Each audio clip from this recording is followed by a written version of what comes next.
Shalom adik-adik. Hari ini kita ketemu lagi ya adik-adik ya. Kita akan belajar agama Kristen lagi. Yuk kita berdoa dulu sebelum kita memulai pelajaran kita. Kita berdoa ya. Lipat tangan, tutup mata. Kita berdoa kepada Tuhan.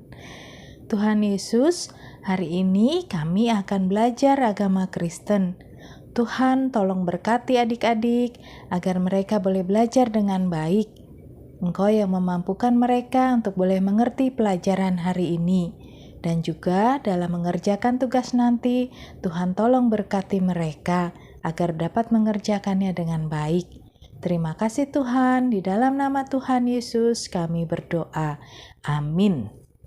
Adik-adik, hari ini kita akan belajar tentang Saul diurapi menjadi raja. Siapa tadi namanya? Iya, betul. Saul. Ya, adik-adik ya.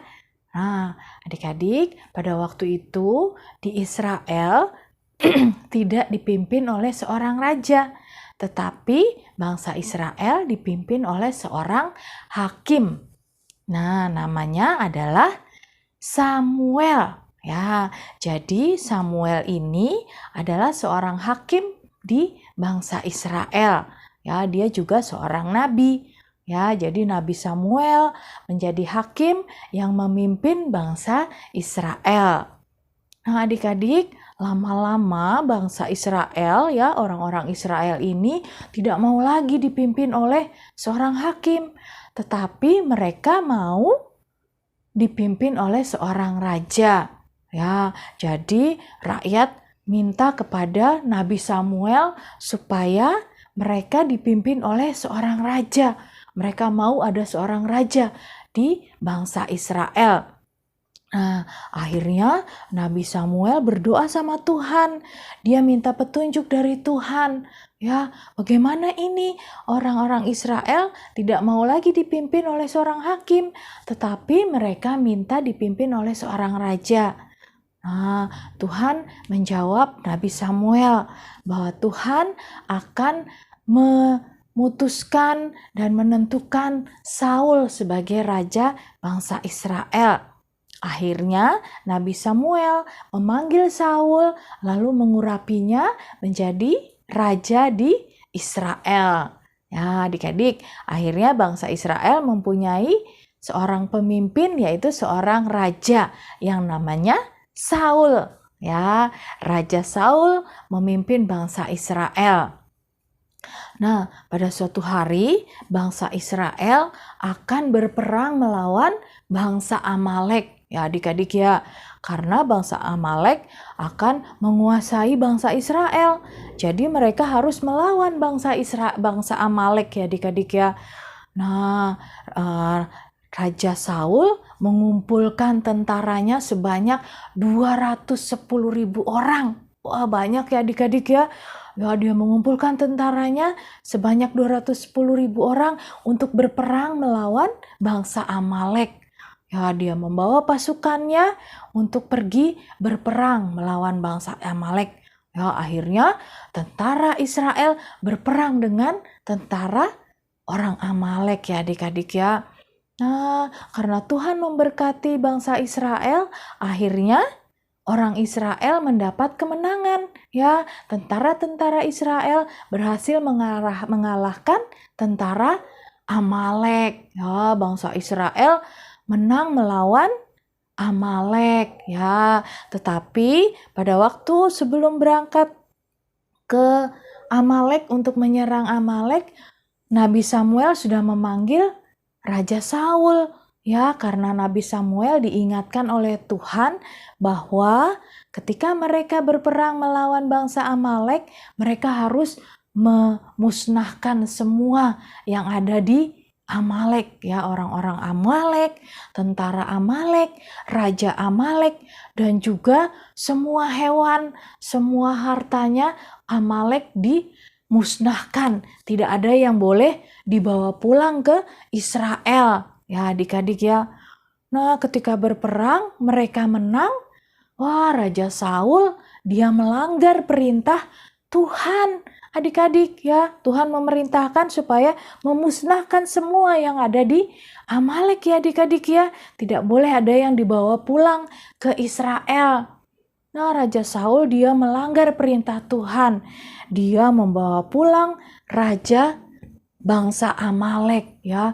Jadi Raja Amalek dibawa pulang dan juga ternak-ternak orang Amalek dibawa pulang ke Israel. Wah, Raja Saul ini nakal ya adik-adik ya. Dia tidak mematuhi perintah dari Tuhan ya, tetapi dia melanggar perintah Tuhan. Nah, ketika dia sampai di Israel, dia pulang di Israel, lalu Raja Saul memberikan persembahan, kurban persembahan. Dia membakar hewan-hewan ternak peliharaan dari orang-orang Amalek yang dibawa pulang ke Israel, adik-adik. Wah, padahal Tuhan tidak boleh ya membawa pulang miliknya orang Amalek, ya semua harus dimusnahkan. Akhirnya Nabi Samuel memanggil Raja Saul dan Nabi Samuel mengatakan bahwa Tuhan marah atas perbuatan Raja Saul yang membawa pulang Raja Amalek dan juga hewan-hewan ternak orang-orang Amalek. Wah, Tuhan marah kepada Raja Saul dan mengatakan bahwa Raja Saul akan diturunkan tidak lagi menjadi raja. Ya, Raja Saul lalu menjadi sedih karena dia akan dicopot ya jabatannya sebagai raja. Dia tidak jadi raja lagi, akan digantikan oleh raja yang baru. Ya, Raja Saul menjadi sedih dan dia minta ampun kepada Tuhan. Ya, tetapi Tuhan tidak suka kepada Raja Saul karena Raja Saul sudah tidak mentaati perintah Tuhan. Ya, jadi Tuhan tetap memberikan hukuman kepada Raja Saul sehingga Raja Saul tidak lagi menjadi raja. Ya, karena dia berbuat kesalahan. Nah, adik-adik, ini pelajaran kita hari ini. Ya, yang mengajarkan kepada kita semua, kepada kakak, adik-adik kita semua.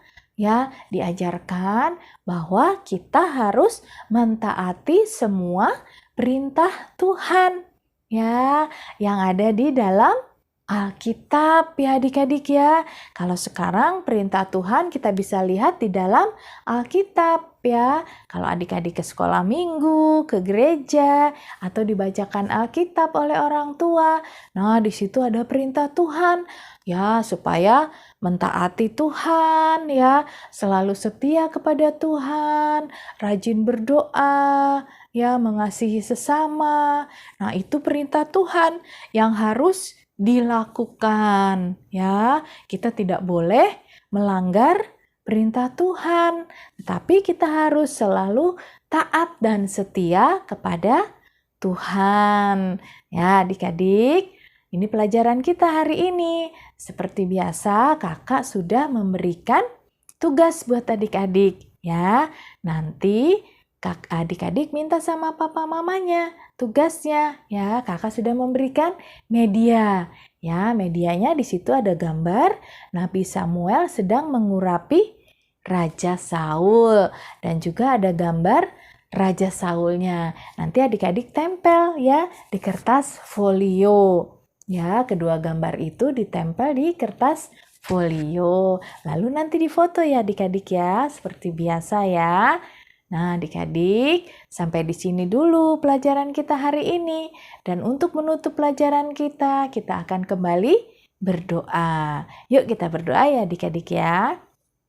Lipat tangan, tutup mata, kita berdoa kepada Tuhan.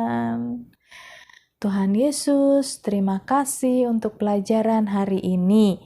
Tuhan mengajarkan kepada kami bahwa kami harus selalu taat dan setia kepadamu Tuhan. Biarlah Tuhan saja yang memampukan adik-adik untuk boleh menjadi anak-anak Tuhan yang lebih baik lagi. Berkati adik-adik dengan kesehatan yang baik, Tuhan. Demikian juga untuk orang tua mereka, untuk kakak-kakak di sekolah, dan Ibu Wiwi. Tuhan berkati kami semua dengan kesehatan yang baik. Berkati juga usaha kerja dari orang tua mereka. Biarlah berkat Tuhan selalu berlimpah di dalam kehidupan keluarga adik-adik. Terima kasih Tuhan, di dalam nama Tuhan Yesus kami berdoa. Amin.